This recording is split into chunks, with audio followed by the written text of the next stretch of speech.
So aspirated sound. Now I can repeat again. Repeat. Repeat again. Again. P, T, and K. I told you question. Not repeat with me. If you repeat, if you want to repeat, then after me, not with me. Understand?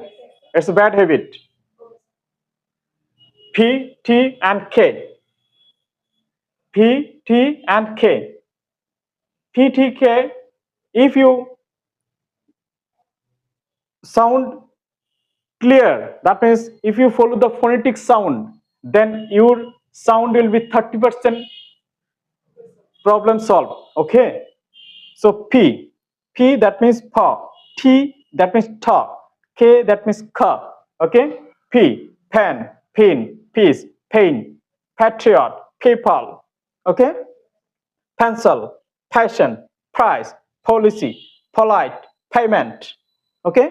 Now see T, try, time, table, teeth, T, tree, technology, tension.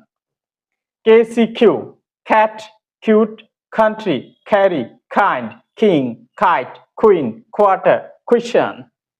Understand? All of you understand? Thank you.